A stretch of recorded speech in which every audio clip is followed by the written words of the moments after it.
I grew up in a very abusive household, and when I turned 18, it kind of all came to a head. I was in and out of all the local hospitals, day treatment programs, extensive therapy, and eventually there was no one else. I was at rock bottom.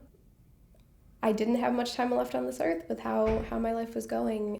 The hospital quickly recommended, there's this place called Christian Family Solutions, and you might not want to go because of your trauma, but we think it's the place for you.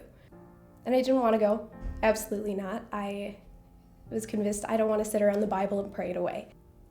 But there was a small part of me that thought I should do it. And I came to CFS because it was my last chance. I'd gotten kicked out of every other treatment facility.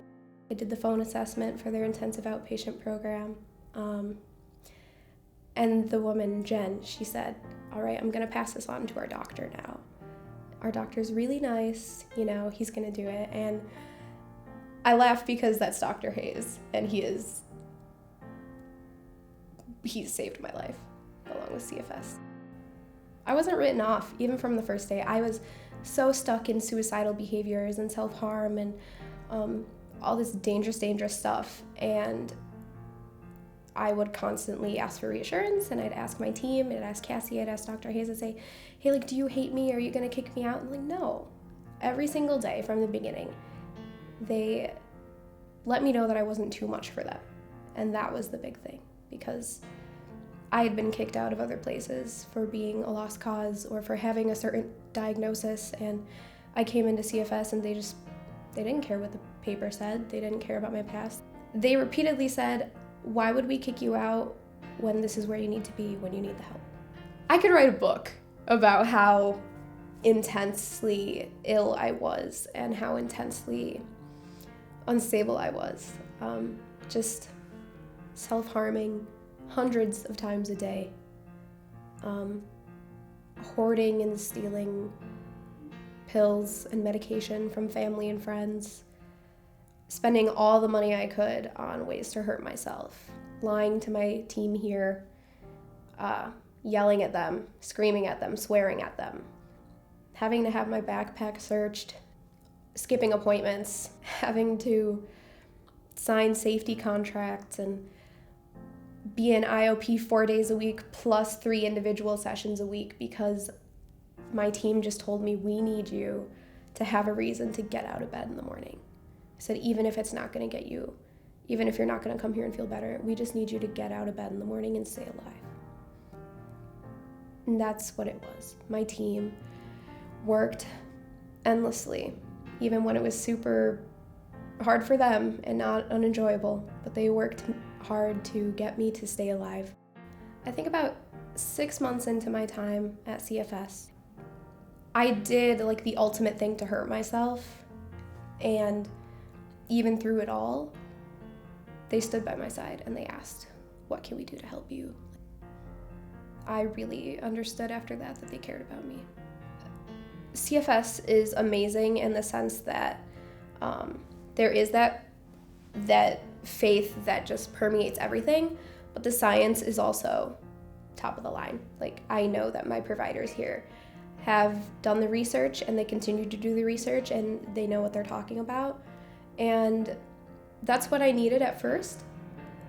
And then once I did more kind of soul searching, I realized that I did need even more of the Christian aspect. And I think that's why CFS is different, because they have that top-notch research, but they're also going to put it through this Bible lens and show you the love of God and just have that patience and compassion that I don't think you would always get at a secular facility. When I hear Christian Family Solutions, I think a lot of things.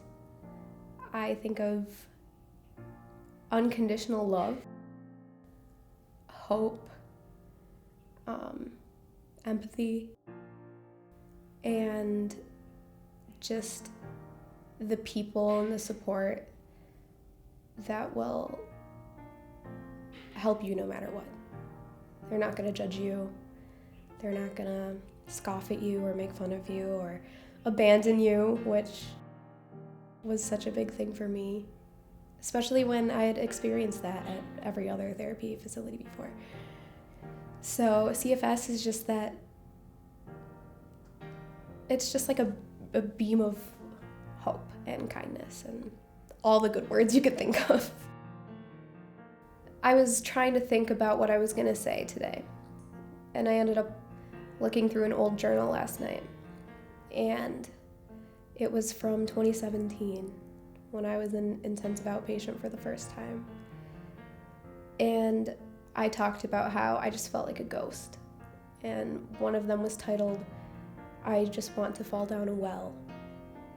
And it's so dark, but I read it and thought about today and thought about, wow, I often don't realize how far I've come and how far CFS has been able to help me come. Because I don't feel like a ghost anymore, and I don't want to fall down a well, and I have joy in my life, and I was never going to have joy in my life. At least that's what I thought. I've seen how helpful CFS has been not only to me, but other people, even over the last 5 years that I've been here.